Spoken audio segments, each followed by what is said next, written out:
Today is Monday, July 14th, 2025.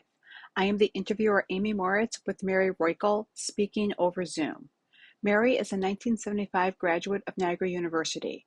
She coached the Purple Eagles women's basketball team from 1976 to 1980 with a career record of 84-19 and led the 1978-79 team to a third-place finish at the AIAW National Tournament. Mary is a member of the Niagara University Athletic Hall of Fame and the Metro Atlantic Athletic Conference Honor Roll. Start right in. Tell me about a time that you first remember falling in love with sports. Oh my golly. Okay. Um, this was a story when I was probably 4 or 5 years old. I had two older brothers, and they were terrific athletes, and I had a dad who coached Little League. And I wanted desperately to play with my brothers, and they wouldn't let me. And I decided one day while they were playing catch out in the backyard, and I was hiding on the side of the house, that I was going to step in and play with my brothers. So I did. And when one of my brothers threw that hard ball, I stepped right out to catch it and caught it on my nose. That's my first experience with sports. I don't know how I continued, but there were a lot of tears. And I think my dad finally figured out that maybe he should help me also. And so at a very young age, influenced by my father and my two brothers, I fell in love with sports.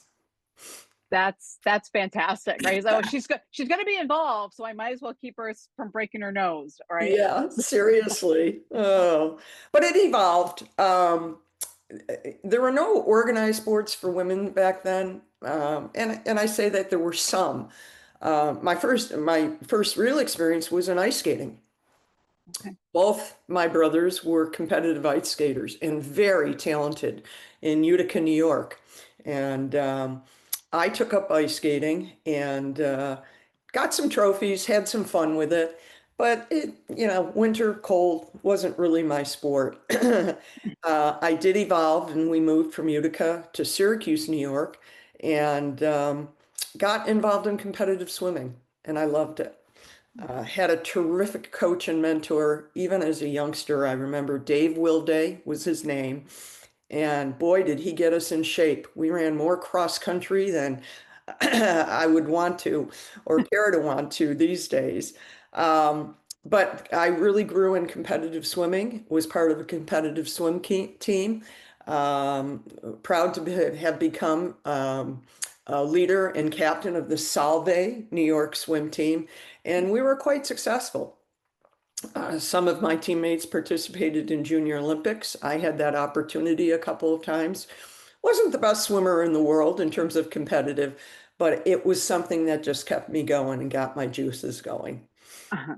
What was it about the competitive swimming? Was it the competition? Was it like I don't want to suggestions, but what was it about the swimming that you fell in love with that aspect?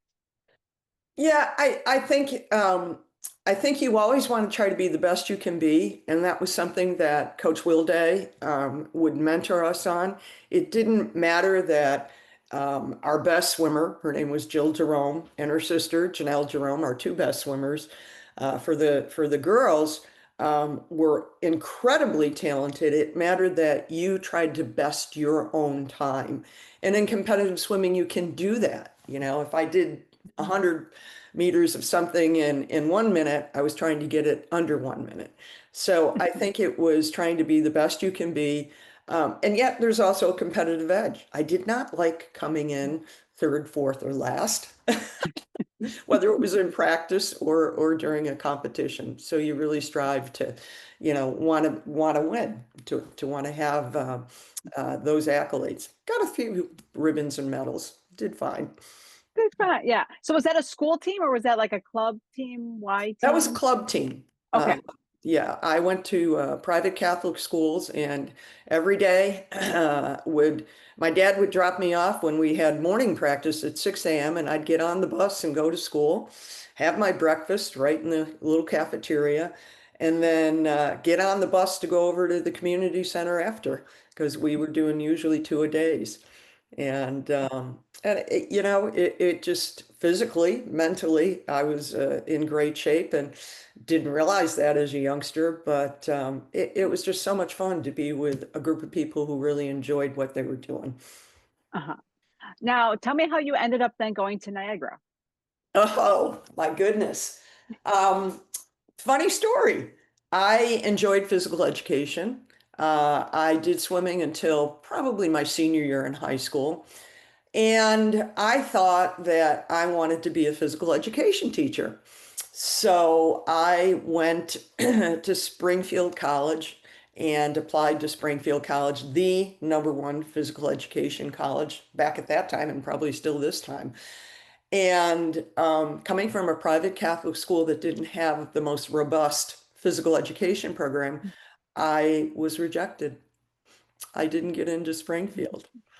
And by the time I found out, it was spring of whenever I was supposed to go to Mhm. college. And my brother had gone to Niagara University. We had very dear friends who had gone to Niagara University. They had initiated a physical education program. So went, applied, and accepted to Niagara, and off I went to Niagara University. So as a student, for my first year, I was in PE. And then I realized as much as I enjoyed coaching or basketball, physical education wasn't going to be for me. So at the end of my freshman year, to the chagrin of my mother, who was a registered nurse, I transferred to the School of Nursing. And my degree is a bachelor in nursing. Okay, I don't think I knew that. Yeah. Yeah, yeah. So that's kind of how it all evolved. And where did sports fit in for you at Niagara when you were a student? Oh, gosh. It's what we didn't have that we wanted. Mhm. That's how it all started with myself, my roommate Catherine, and a number of other young women who not only were in PE, but were in other degree programs who would go to the East Gym back then, which was for intramural basketball. And we wanted to have a women's basketball program.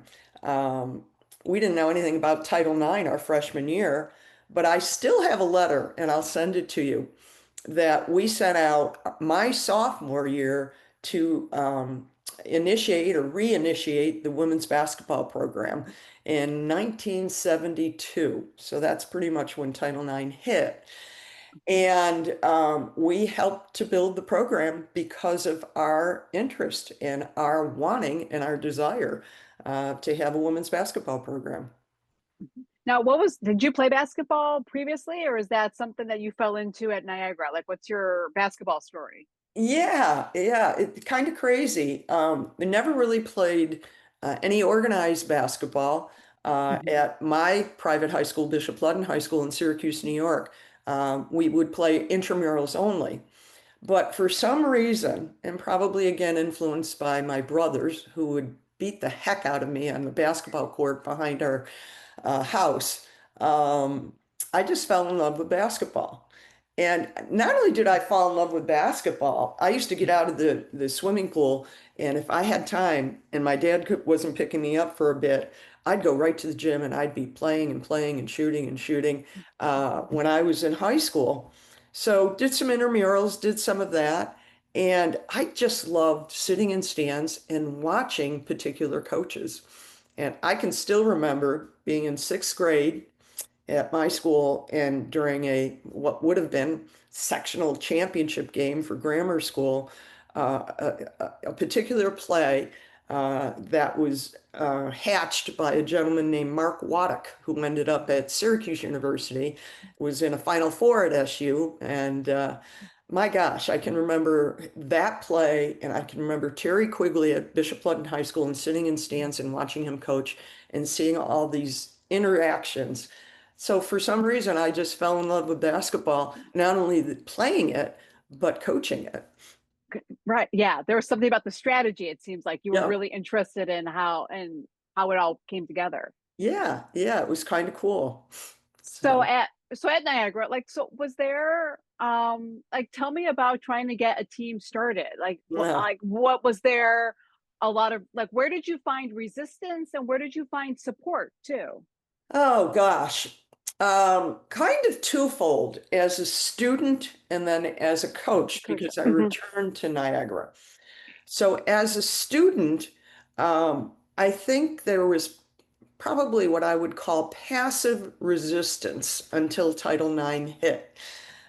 Why would girls or women want to play a sport? More questioning and saying, oh, okay, we'll throw a few dollars your way so you can go play local teams, community colleges, state universities.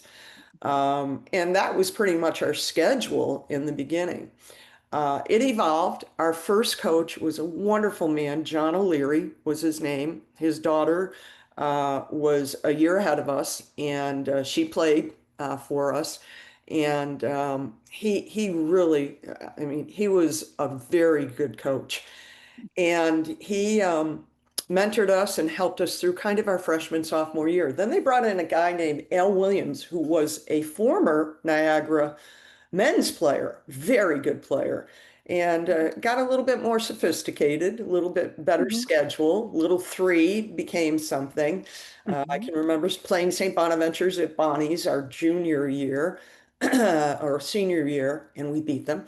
Um, so it kind of evolved and gosh, we got uniforms, we got a school bus to take us places, things like that. So that's as a student. Catherine Rafter was on the Title IX committee that evolved during our junior and senior year. And she met a fair amount of resistance and could probably tell that story better. But it was that time when many schools were saying, if we do this for women, we could lose our whole men's program. Oh my goodness, all that money, scholarships, those types of things. Well, we can't afford that. So a lot of that existed initially. Fast forward, I graduate and got involved in high school coaching right away. Funny story, I was supposed to move literally 2 weeks before I moved to Boston to be a registered nurse at Beth Israel Hospital.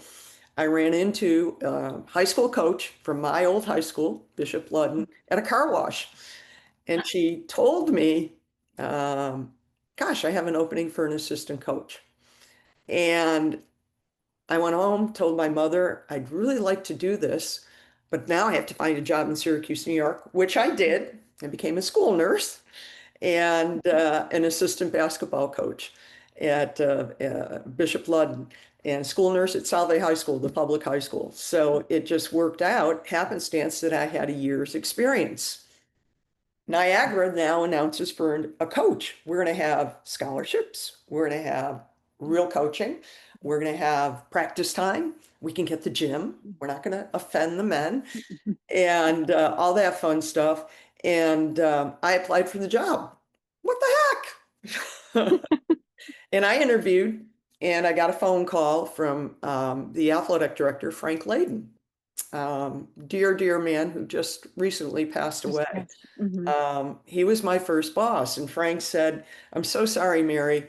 We're bringing in someone with more experience. We would have loved to have you come back to Niagara, but job ain't there. So I thought, okay, I'm going to do more high school coaching. And about 3 or 4 weeks later, Frank called me back, and I can't remember who declined, but it was one of the Immaculata, which the Immaculata back then was the national powerhouse. It was one of their Hmm. former players who had applied, who backed out because she got another job and another opportunity. And Frank said to me, we have the opening. Are you still interested? Come on up. And lo and behold, I had the opportunity to return. Now the resistance, maybe a little later on, was turned into very positive. The Vincentians, the administration, Frank was incredibly um, wonderful in terms of promoting the women's basketball program. He took me to clinics. He took me all over the place. And I learned so much from him in the year that he was there because the next year he went into the NBA. So the resistance and we're all going to lose our jobs and all that as a student now became, oh, okay, well, we can carve out this amount of scholarships, and it grew incrementally every year. And we can have a robust schedule, and that grew incrementally. We started with about 15 games, and I think by 1978, 79, we'd played 30 plus games. Some of that being postseason tournaments. So it was really kind of fun. And the Vincentians traveled with us. We had a lot of fun with them, and we're very, very supportive, the administration, as was Frank Layden. It sounds like once they got over themselves and saw what was happening and that we can do both things, Yes. then they just needed to they needed to see it in order to understand it. And 50 plus years later, look where we are now. You Yeah. know, and that's breadth, quality and quantity, the breadth of sports for women and men, as Mm-hmm. well as the quality of the student athlete has improved. Not that we didn't have really good athletes back at Niagara. I was very fortunate in recruiting some really, really great kids. And excuse me Sure. to call everybody a kid. Everybody's a kid. I wanted to ask you because I mean, you had that postseason success, third in the AIAW National Tournament the one Uh, year. I want to ask you about the AIAW and what it was like playing in that. And then there's a transition that happens later on with the NCAA. And I don't know, as a coach, like I don't know how much that impacted you, any of that kind of transition that happened later on. But I'm just kind of wondering about that. Yeah, it probably Yeah. impacted me more the transition when I left Niagara and went to the University of Detroit. Hmm. Top-notch Division I program, great. I walked into a starting five that were incredibly talented. Um, Had a Wade Trophy nominee in one kid. I mean, we just wow. But at Niagara, AIAW, I don't think it mattered to any of us in some respects. We wanted to compete. We were very successful competing. The young student athletes that I had were so committed in building a culture of kind of winning on and off the court. They were just really very, very passionate and dedicated about basketball. And there was a New York State AIAW tournament, there was a regional tournament, and there was a national tournament. Um, the national tournament, funny story, we were up in, was it North Dakota was where it was held, and all 16 teams. So you didn't have these, you play in, a home gym like UConn hosts to, and then goes to Seattle for a regional or whatever. Um, all 16 teams showed up in North Dakota State, and we played our games there, and we're very competitive. And yeah, that was an incredibly successful season in terms of wins and losses for us. Yeah. How did it, I mean, to be third, in the nation at that time, and like, was there a sense of anything like even on campus? Did people kind of recognize that, or I don't know if people always understood what AIAW when they're used to the men being in the NCAA. Yeah, I have to say, we got it's funny. I up in our attic, my mom was a collector, went to as many games as they could, my mom and dad. And I probably have two file boxes full of newspaper stories. And Uh-huh. we got really good press in the Little Uh-huh. Three in the Hmm. Western New York area, and in particular in Central New York, because I was from there, and a lot of my recruits were from my roots in Syracuse, where I was a high school coach. There was a lot of enthusiasm on campus and off campus. I don't think anybody cared if it was called AIAW or NCAA. We were going to a national Yes. championship opportunity, and it didn't phase the young ladies on the team at all, as to what it was or what it meant. It was just an opportunity to continue to compete and be one of the best in the nation, which, we did. We had a really good tournament. So Yeah. to my chagrin, we lost, but we took third when we they had a consolation game back then, and we beat Tuskegee Institute, I think it was. So Okay. it was cool. Yeah. And you've mentioned the little three, a few times, and I wanted to ask you about that. Huge history on the men's side of men's basketball, right? I Yeah, mean, going back, and I wondered how important, especially, you mentioned like building a schedule too from the time you were a student, and then you had a more robust schedule when you were coaching. How important that little three with Canisius and St. Bonaventure, Niagara, and what kind of role that may have played in just the culture, the atmosphere, yeah, growing women's basketball in the region. yeah. Very important, very competitive, sometimes feisty. Everybody wanted to win in the little three. Um, at the time, MJ Telford was at Bonnie's. Barb Fields was at Canisius. I was at Niagara. And all three teams were very competitive. We might have, gotten the better of some wins with Bonnie's until MJ built the program. In Canisius, we were always within 3 points of each other, but one game. Um, Funny story, when we went to the Nationals that year, we played Canisius 3 times, and it was always neck and neck, and it was always feisty. Um, Let me take this back. We won the first game when we played them at Niagara. We lost in the New York State Championship semifinals to Canisius. And oh my gosh, we didn't think then we were going to go anyplace. And we were selected to go to the East Regionals. So we still made it. Well, who do we end up playing in the semifinals of the East Region? But Canisius again. And I'll never forget this. It was at Queens College, and the coach at Queens College was Lucille Cavalis. Phenomenal woman. Still, she's a championship senior pro tennis player now. I mean, she was a great coach for Queens, and Queens was one of the top programs with Immaculata way back then. And I'll never remember at halftime, the score was close. It might have even been tied. And Lucille, as I'm walking to the locker room, walks up to me and she goes, you know, I don't know about your two teams, but the team that decides to play basketball instead of just being feisty at each other might be the team that wins. I laughed. We won, obviously, and went on to the finals to play Iona and then went on to the nationals. So that was the type of spirit and competition. I mean, it didn't matter when we were playing, we were going to have a heck of the game. Mhm. And do you think, like you said, you got media coverage, from those games with Oh, those little three games. So did that help as all three of you are building a program, do you think, and the profile of women's basketball in the region because you had those great games that were feisty and close, and do you think that that carried over?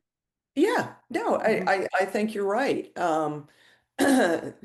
Just remembering some recruiting battles. We would talk to Mhm. a kid, one in particular from New Jersey, who we really wanted to come to Niagara, was a very, very good player, ended up at Bonnie's, and there are kids we went after. One, Gina Castelli, who you've interviewed. We Mhm. really wanted to come to Niagara, and she ends up at Canisius. And Gina and I are still good buds. When she was coach at Lemoyne, we reconnected, and it was just I think that helped in Western New York publicity. Um, and again, there was some, I think because of my roots, Central New York, so we were recruiting a lot from Central New York also. And a fair number of kids from Western New York, probably more, went to Bonnie's or Canisius. But Mhm. Now, at your time, were the Empire State Games around? Were you involved in Empire State Games at all? yeah, Yeah. yeah. They started probably during when I was coaching. I did co-coach Empire State Games with Canisius coach Barb Field. Okay. Um, it was very, again, another opportunity. It was Mhm. a summer thing. It was getting the kids together. And now we had Canisius and Niagara and Bonnie and all other sorts of players playing together, representing, what was it, Western New York versus Albany or whatever it was. I Mhm. don't recall at all. But I thought it was just for all sports, guys and gals. It was just Mhm. another great opportunity to build athletics and to build the programs. Mhm. Did you ever, as a coach, go and watch the Scholastic teams to try to recruit, like watching them play at Empire State Games, or did you not do that? Um, Probably. I mean, I was in high school gyms a lot. Right. Again, this was an era that didn't have social media, that didn't have, we barely probably had a fax machine. I'm not even sure that existed back then. Um, so a lot of the recruiting came from word of mouth and letters. I'll give you an example. We had a terrific young lady from outside of Syracuse, New York, who I got a letter from her school bus driver. And he said, "You have got to look at this young lady." He knew of me, he knew of Niagara. And I went and watched. She was probably the best purest shooter I've ever coached. Her name was Cindy Arman. Great young lady. She's an athletic trainer. She just retired. Um, and Cindy, I would have never known anything about her if I hadn't gotten a letter from a school bus driver. Sure. It was just starting to evolve that we would get, I think on a monthly basis, a typewritten little report of Mel Greenberg, of all people, had started that. Potential recruits in high school who would be able to play in college. And that's when we started to broaden our recruiting a little bit more and went beyond Central New York, Western New York, even Albany and kind of other states, et cetera. So it was just, word of mouth, get you in a gym when you knew somebody was a pretty decent player, and have them visit and let them know your interest. That's yeah. Mel Greenberg, who started the AP, the Associated Press national Yep, poll too for women's basketball. yep. So So, um, yep, and still doing it, I think. I think he is still doing it. Yeah. Yes. Yeah. Now, when you after Niagara, you went to Detroit. Is that right? Yes. Like, what was that difficult for you to leave Niagara, or was it because it was a bigger pro? It was a step up. Yeah. What was that like? As we were evolving at Niagara and evolving IIAW to NCAA, Niagara was going to be Division two. And I had some folks contact me who wanted me to express some interest in Division One. And yeah, I started looking around. One of the first places I interviewed were twofold: the Ohio State University and a woman named Tara Vanderveer got that job. The Penn State University and a woman named Renee Muth Portland got that job.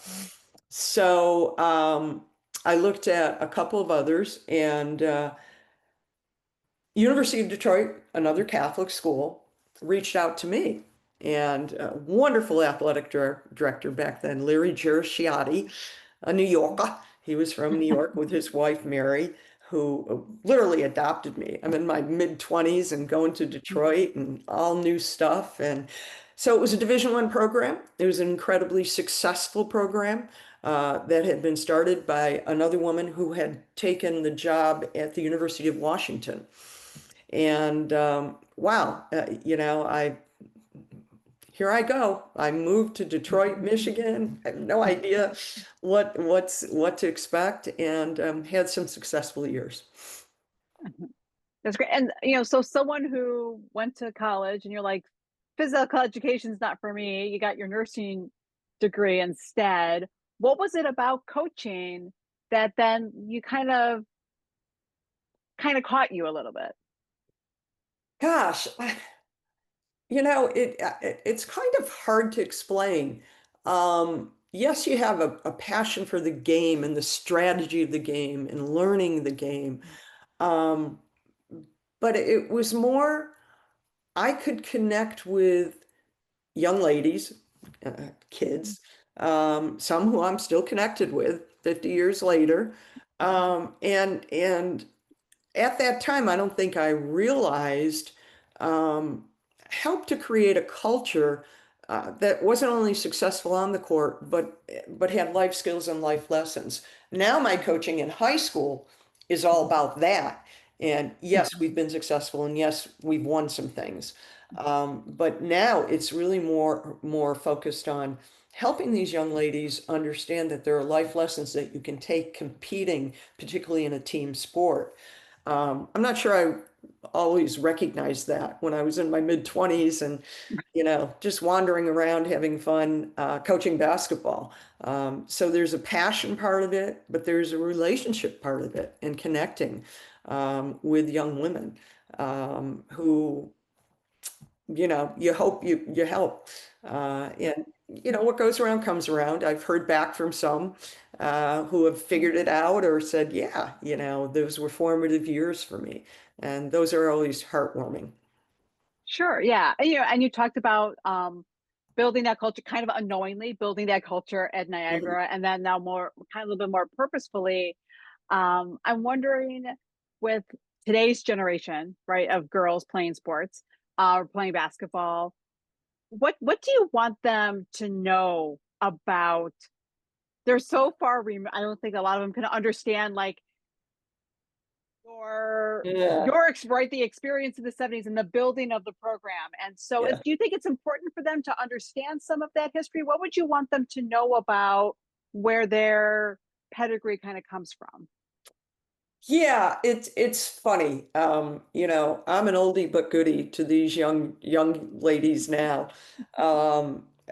In some ways, there are connections. In some ways, I have an assistant coach who can connect better because he's in his mid 20s. Because I don't understand the music. They know the lyrics to everything. Of course, I did back then too, but this new music, the technology, they laugh at me at some of my texts because I have fat thumbs. So it definitely is different in some ways, and yet in other ways it's the same. What do I mean by that? I hope that these young ladies and I tell them stories all the time. I'm a storyteller. Frank Layden taught me that. Greatest storyteller I've ever met. Um, and I think it's understanding that before you had all this, and you get your uniforms and your sneakers and this and that and everything else.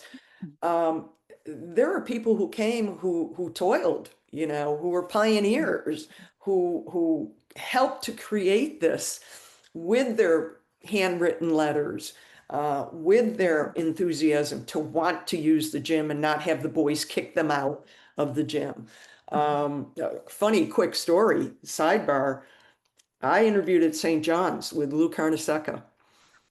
And Lou at one point said to me, and wonderful person, said to me, you're not going to use my gym time. I get the gym when I want the gym, and you get the gym when I'm over. And that could be 2 hours or 3 hours. And I just went, oh, that's lovely. And St. John's was our sister school. So everybody thought I was going to St. John's. It was a nice offer, but I wasn't going to wait for the gym. I'd already done that at Niagara, didn't want to repeat it at St. John's. So, just those types of things that now are okay, we get the gym 7 to 9 and they get the gym 5 to 7, and we reverse it every week. So, everybody's equal or there's equality in what we do. So I'd love that, I tell stories to the kids sometimes and they look at me and go, I've never heard of this person. I say, I know you've never heard of this person. Don't worry about that. And then you tell them a story. But, and you try to connect with the kids. Obviously, where I coach right now is literally across the street and 1/4 of a mile from the strongest women's program in the country, UConn. So we are very, very blessed. They're very open, allow us to attend their practices. And we use them a lot as models because they are role models off the court as well as on the court. An incredible culture that, in my opinion, Chris Daly has helped create with Gino. Gino's the master on the court, but Chris Daly has created that culture and the other coaches. So, you use the old with the new and you just try to help your kids grow and learn. So last question for you is, what does Title IX mean to you? Um, what does Title IX? I guess opportunity. I mean, it kind of boiled down to we wanted these things. The guys had these things. The girls couldn't have them. Opportunity. We were given the opportunity, and look where it is now, 50 plus years later. That opportunity has created incredible opportunity for guys and gals. So, in one word, opportunity. Great. Mary, thank you so much. Oh, my pleasure. It was kind of, walking through history and remembering all the fun things. Remember those? Yes. And I've interviewed MJ Telford, Mhm. and she was, she was talking about the little three games, and she was like, we would battle. She goes, friendly off the court. I don't know if you had that impression, but her impression was like, we would talk and we would be, but like when we played, when it was game time, it was game time, Oh, it was a Yeah. battle. It, it Yeah. it was definitely a battle. And yet MJ and I think might have shared a beer at the Rathskeller once. I don't know. Probably, right? Exactly. That's what she was like. Yeah, It was able to really kind of separate and come together yeah, afterwards. yeah. So I that's have a lot of always respect cool. for her and for her program. Yeah. Yeah, So it's great. Well, Mary, again, thank you so much. I really my appreciate pleasure. it. So yeah, have a great day. I'll send you when I get this like posted and everything. I'll get a photo or two from Niagara. Unless do you have any photos or anything? Oh, I don't think so, but I do know Simon will, I'm or sure that's, yeah, the folks over there have a the few. folks over there will. Yeah. Use the younger ones, not the gray hair ones. So, Okay, yeah, I'll get those ones for sure. I'll get those, and then I'll send you when it's up. I'll send you a link so you can see it, and I really appreciate it so well, much. thank you. It's been a pleasure. And as I said, it was fun just going back and reminiscing and thinking about some of the history and still